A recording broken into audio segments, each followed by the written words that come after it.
Il peut y avoir dans la police des comportements minoritaires, comportements violents, des comportements racistes qui appellent des sanctions. Ces sanctions ont été prises et les règles de déontologie ont été rappelées. Et ça, c'est normal. Mais ça n'enlève rien à la confiance que j'accorde à la police nationale, à la gendarmerie nationale. Ça ne leur enlève absolument rien. L'exécutif marche sur un fil, on l'a bien compris. Amour, désamour, lâcher, pas lâcher. Comment les policiers voient-ils les décisions de l'exécutif à leur égard? D'autant qu'Emmanuel Macron a condamné fermement le racisme tout à l'heure au début du Conseil des ministres. Racisme qu'il qualifie de trahison de l'universalisme républicain. On va tout de suite faire réagir notre premier invité de cette demi-heure. C'est Denis Jacob, qui est secrétaire général d'Alternative Police. Bonjour, merci de nous rejoindre. Beauvau est toujours de votre côté. Aujourd'hui, on a senti quand même un gros sentiment d'amertume poindre ces 2 ou 3 derniers jours.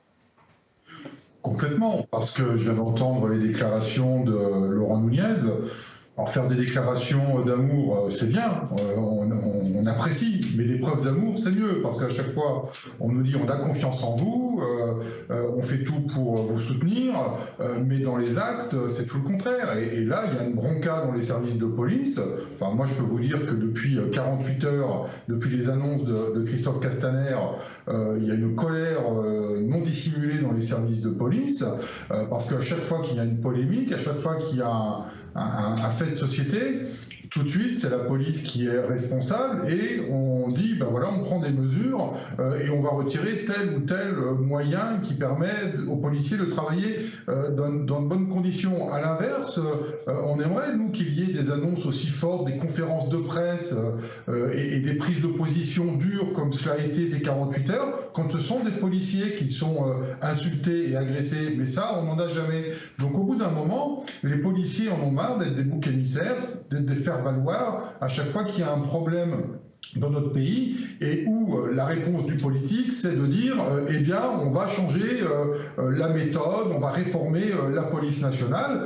Et ça, les policiers, ils n'en veulent plus. Et aujourd'hui, je le dis très clairement, à la force de vouloir nous retirer nos moyens de travail à chaque fois qu'on a une polémique, eh bien, les policiers vont clairement arrêter, d'ailleurs, ça commence à avoir ses effets, vont arrêter de procéder aux interpellations d'individus récalcitrants dès lors qu'ils n'ont plus les moyens et les protections juridiques nécessaires pour le faire. Denis Jacob, restez avec nous. On va parler dans ce débat ambiant de cette nouvelle décision qui vient s'ajouter. C'est bien sûr cette fameuse technique dite de l'étranglement qui est désormais proscrite. Certains syndicats demandent à généraliser l'usage du taser. Maintenant, on va en parler avec vous, Sandra Buisson. Bonjour.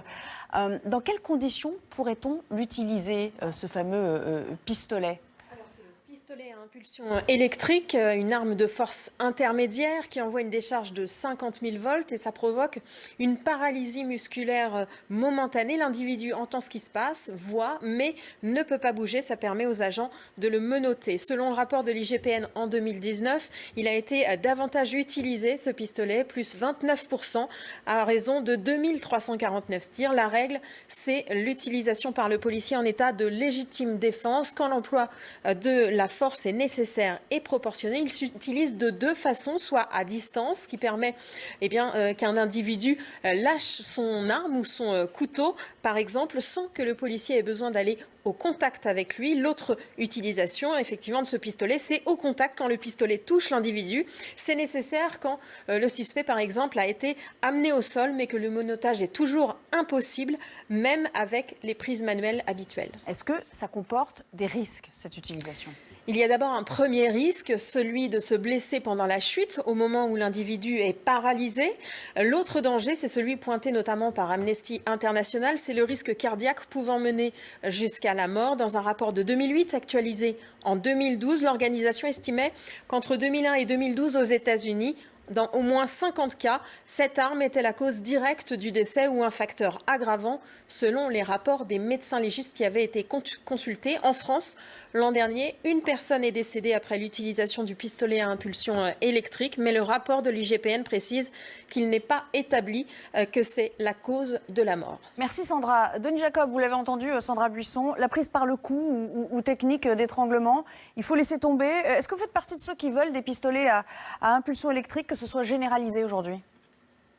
Écoutez, Sandra Buisson a très bien résumé la situation. On ne peut pas comparer ces deux moyens l'un par rapport à l'autre. La clé d'étranglement a majoritairement fait ses preuves sans qu'il y ait de gravité par rapport à la personne maîtrisée. Il y a eu malheureusement à la marge des drames, il ne faut pas le nier, mais remplacer une technique d'intervention, ce qu'on appelle les gestes de technique d'intervention, par une arme, eh bien, les conditions d'utilisation ne sont absolument pas les mêmes.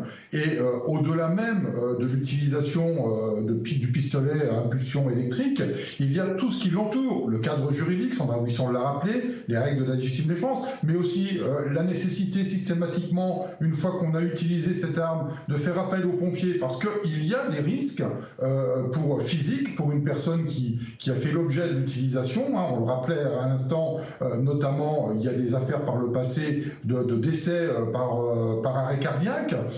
Et puis, il y a toute la gestion administrative autour qui nécessite d'expliquer les raisons qui ont poussé à utiliser ce pistolet à impulsion électrique, parce que voilà, il y a des conditions d'usage, et donc il faut rendre compte là-dessus aussi, alors que la technique d'étranglement permet à l'instant T de maîtriser et d'immobiliser un individu récalcitrant sans qu'il y ait la gravité par rapport à l'utilisation du taser, pour ne pas citer la marque.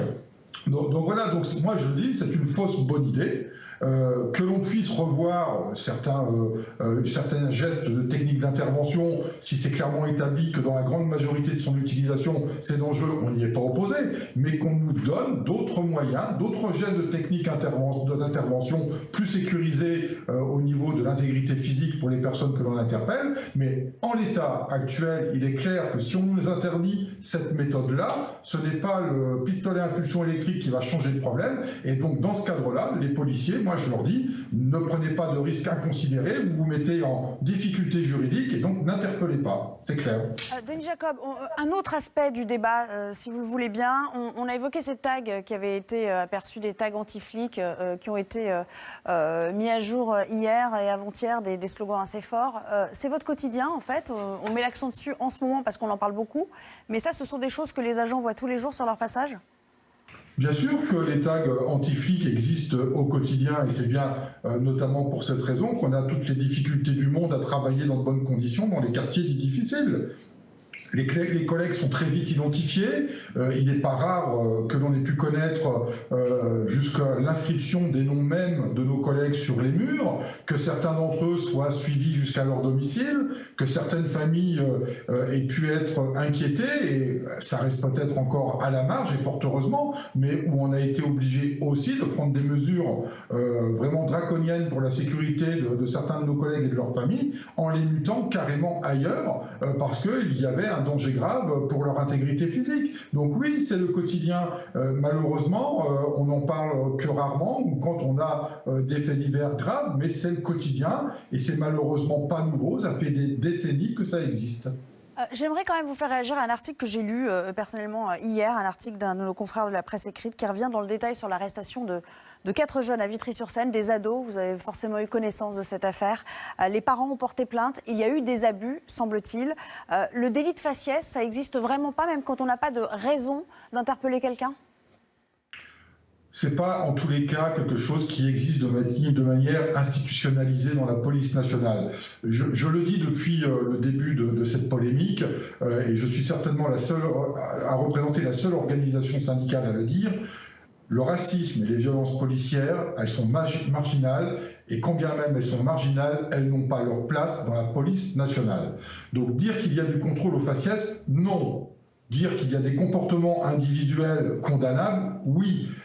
Après, les enquêtes, c'est toujours pareil. On fait des jugements de valeur alors même que les enquêtes ne sont pas finalisées. Donc moi, je ne vais pas dire qu'il n'y a pas ou qu'il y a.